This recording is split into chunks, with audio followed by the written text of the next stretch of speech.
Hello YouTube fans, Rant here. Welcome to a deck profile with Phantom Knight Lightsworn Speedroid. So this deck I've been playing on my channel for the past week now, and I played it on my stream yesterday. So yeah, if you want to check that out, it's on my channel right now. And yeah, I did really enjoy it. It has a lot of competitivity, and I got this deck actually made IRL. I didn't think anyone would want to see it IRL, to be honest, but yeah, if you do want to see deck profiles like that IRL, please let me know in the comments below. But yeah, I enjoy this deck. It's very fun, easy access to rank 3 spam, and while we have triple Daisy, might as well abuse it. So let's start off with the Burning Abyss engine of Tour Guide, Seer, Farfat and Scam. It's a small Burning Abyss engine, so I don't actually put it as part of the deck, but it's mainly to get out Beatrice or go into Dante as soon as you can, as it has a lot of maneuverability. So Tour Guide is unfortunately at 1, so we can only use 1. So we probably special summon out either Scam if we already have that in the deck still, or maybe Seer or Farfar depending on which monster we want. Seer can be used to re-summon Dante for an F0 play, or a secondary Beatrice if you'd rather play more Beatrices. Maybe more useful when Dante goes to 1, as it could go to 1 on the next ban list, like in the OCG. Then we have Farfar to weaponize Beatrice against Exceed monsters and Synchro monsters. Then we've got Scam as well to search out Tour Guide through it being going to the graveyard if Tour Guide hasn't already come out of the deck. So yeah, you can also increase the amount of Seers in the deck just to access Dante a little bit more. To go into Beatrice, you could technically, on paper, bring out 3 Beatrices, 1 duel, but it requires you to use Seer to recycle Dante's, and yeah, it can be a little bit issues if your opponent starts to banish Dante. But yeah, this is a really nice engine to help with the deck. I don't think you need any more Burning Abyss. Graph wasn't needed because we don't really need to spam out Burning Abyss monsters from the deck. Then we've got Mathematician. Mathematician can send any of our monsters to the graveyard, essentially because they're all under level 4. So you can set up the graveyard with Minerva, which gives you an extra mill. You can set up with Ragged Gloves to send a trap card to the graveyard, or add one, or send another Phantom Knight like Ancient Cloak that can search out our Phantom Knights, or Silent Boots to search out Fog Blade. So he's very good. He's a very good foolish substitute. Then we've got triple Terratop and 1 Takenborg for our Speedroid engine. Terratop can be special summoned if we control no monsters, and then searches out a Speedroid, which can be Takenborg, which can be also special summoned out Dante without even normal summoning on the turn, or go to a Totem Bird if you want to start to lock down your opponent. So Terratop is a very good card, but later on in the game, after you've got your Takenborg and done that combo, it's going to be less and less usable because it'll just be a special summon monster.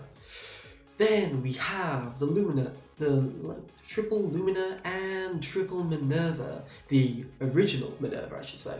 So Lumina can discard a monster, discard a card, I should say, to special summon a Lightsworn from your graveyard. It can be itself, so it can just keep spamming itself out with a maximum of 3 Lumina and then 1 Minerva, as long as you have 1 in the graveyard. And I'm playing 3 Minerva to increase the consistency of having Minerva in the graveyard. And she also gains a mill when she is sent from the hand or deck to the graveyard, so that's nice as well. Then we have our Phantom Knight engine, triple Ragged Gloves, triple Ancient Cloak, and triple Silent Boots. So triple the Ragged Gloves sends any Phantom Knight card from deck to the graveyard by banishing itself from the graveyard. So that can set up your searching, essentially sets up your searching.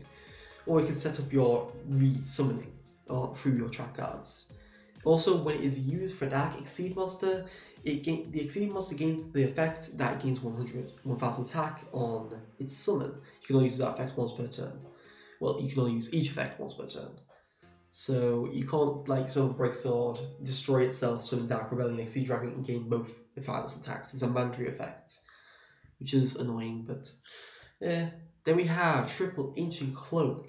It can target, while it's in attack position, it can target a dark monster on the field, switch this monster to defense, and it gains 800 attack and defense until the end of the opponent's turn. Which is an alright effect, I only do it minorly sometimes.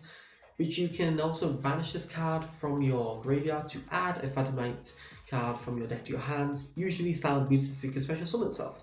And speaking of Silent Boots, we have Silent Boots here. At 3, while we control a Phantom Knight monster, we can special summon this card from our hand. We can also special summon it this way once per turn. So it can also be banished from the graveyard to add a Phantom Knight spell trap from the deck to the graveyard as well, which usually searches out Fog Blade, so it has the ability to search out Finish Chain, not to mention sort out our free spam. So it is just one of the best cards in the actual engine itself. Then we have a random Spell Striker, which we can search out through Rotor, but essentially you can special summon itself if you have a spell card in the graveyard by banishing it. You can attack directly as well, but you definitely won't be using that effect, unless you're in a weird circumstance. But essentially, just an instant right level 3 special summon can be very good. We can't really play more of this because Rotor is only at 1, and we don't have that many spells in this deck. Onto the spells, we got 1 Regeki to out Monarchs, 1 Rotor to search out any of our Phantom Knights or our Spell Striker. We got Foolish Burial to send what we want to the graveyard. We have 2 Charge of Light Brigades to search out Lumina and Minerva, 2 Twin Twisters for Monarchs, and 2 Mass Change Second. Such a good card because it makes Dark Lord so much viable in this deck. So yeah, Dark Lord plus Phantom Knights is real pain to deal with. So Mass Change 2, definitely a 2-off. Probably not going to play it as a 3-off because it could clog, and it has the possibility of going to 1 on the next ban list, so I don't want to adopt a stance where I'm solely based on the Mass Change and using it as my best play. I'd rather wean myself off it, I should say, so I don't get wanting to do it all the time and then be saddened when it goes to 1. But you can increase the 3 if you'd like. Then, Phantom Knight spells, Phantom Knight trap cards. We have 1 Wing. You can target a face-up monster on the field against 500 attack, and the first time it will destroy a battle or card effect. It is not. This is superior to Sword in the way that it can't be like Twin Twisted as effectively, because they will still be protected by the card. You can also banish it from the graveyard to special summon a Phantom Knight monster from your graveyard. But banish it when it leaves the field, but if it's used for Exceed Summon, that is overridden. Then we have triple Fog Blade. Fog Blade is our Phoenix Chain we can search, but be careful as the monster targeted by this effect is not a suitable target for attack, so you have to go into Break Sword to destroy the Fog Blade, and then you can run over the monster. But you can also stop OTKs with this card, as you can just attach it to one of your monsters, and it can't be attacked, and it really screws over the monsters to actually go for game, because you can do it at the start of the battle phase. You can't do it in response to attack, because if you do it in response to attack, it's still being targeted by that attack, so the attack goes through and the effect is more or less nullified. It also has the generic Phantom Knight trap card effect to reborn Phantom Knight from the graveyard but banish it when it leaves the field. Then we have 1 Phantom Knight Sword, which increases the attack by 800 instead, and if it would destroy a battle card effect, you can destroy this card instead. Wing is superior to this because this can easily just be Twin Twisted before it can gain that protection from destruction effects. But it is also out to Monarchs as it increases the strongest monster in our deck, Normal Summonable, which is Seer, to 2400, so you can out Bounty's Fiend or Majesty's Fiend, depending on what monster you're going against. And it has the generic Phantom Knight spell trap effect to reborn a Phantom Knight from the graveyard and banish it when it leaves the field. And then finally Once on Warning, because it's Solemn Warning, we always run that. Onto the extra deck, we have 1 Noble F0 Utopic Future. So Utopic Future is our Cosmo out, as it can essentially take control of the Cosmo Destroyer, which can't be targeted and generally can't be beaten over in this deck, and use it as an offensive weapon. Plus it's hard to out since if you can't destroy a battle, you take no damage from that monster's attacks.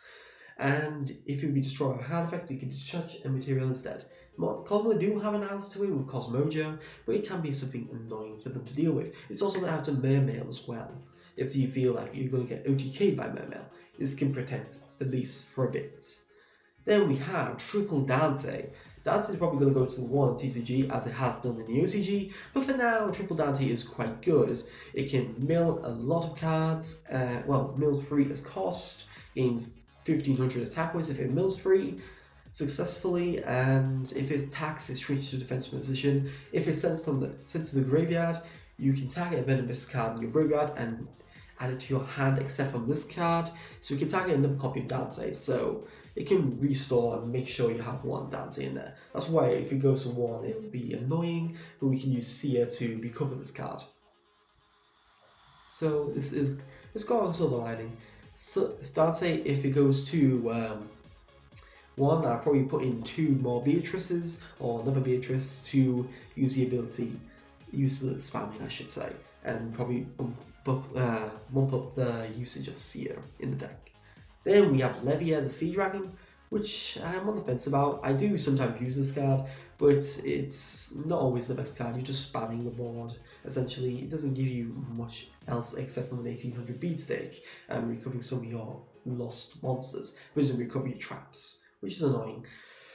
But essentially, Levia reborns any of your banished Phantom Knights, which you usually do have some of them because of their banishment effects. Then we have 1 Super Quantum Mech Beast Gramples, which is MST on our turn. If we had Blue Layer in the deck, we would have MST on their turn as well. It can't attack when you have while you don't have Exceed material on this.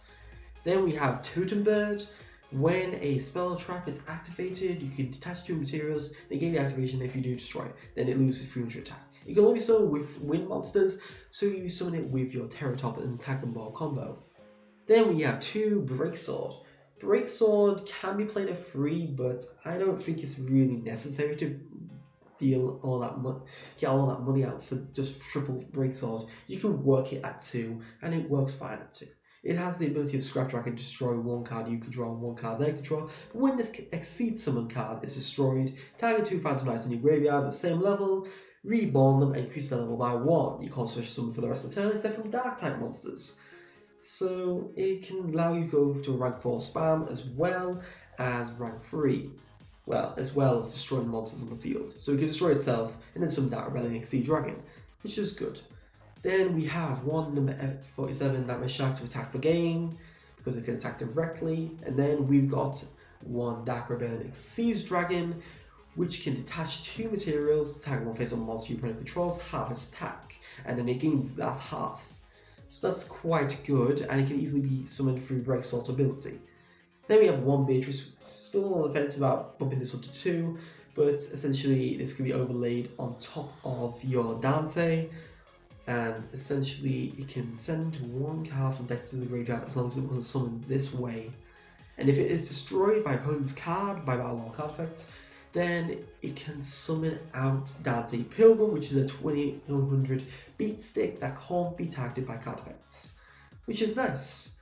So Beatrice, a very good card, and it can do it. You can also Foolish Burial in your opponent's turn, which is through a weaponized Fafa usually, and that can screw up some of your opponent's plays.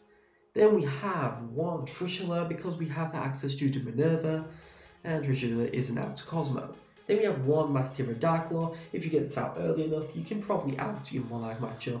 It really screws over the game. It's just such a powerful card. And then finally, Dante Pilgrim of the Burning Abyss can be summoned out through Beatrice's effect and can be targeted by card effects. Also, you can send the Burning Abyss monster from your Burning Abyss card from your hand to the graveyard to draw 1 card during either player's turn. And if this card will be destroyed by battle or card effect, well, opponent's card effect, and sent to the graveyard, send 1 random card from your opponent's hand to the graveyard, which is a nice effect too. So yeah, this is essentially the deck. I do enjoy this quite a lot, and I've got this made IRL, which is really fun deck to play, but it does have some clogginess with the fact that it has to run Minervas, and Minerva itself doesn't special summon, and you also have the possibility of drawing Attack and Bulk, or drawing all monsters that can't special summon, and you have to do like math and stuff like that. So yeah, it does have issues, but it's a really good deck, has competitivity, and it's fun to play. So thank you for watching. Please like and subscribe if you enjoyed this and want to see further content. If you've got suggestions for the deck, please leave them down below in the comments. If you would like to see what when I'll be streaming next, or want to suggest a thing I can search the deck I will play for the next stream, you can find all that information on the Facebook page. Well, you find posts on the Facebook page. The link is down below in the description. So thank you for watching. Mad Rant, signing out.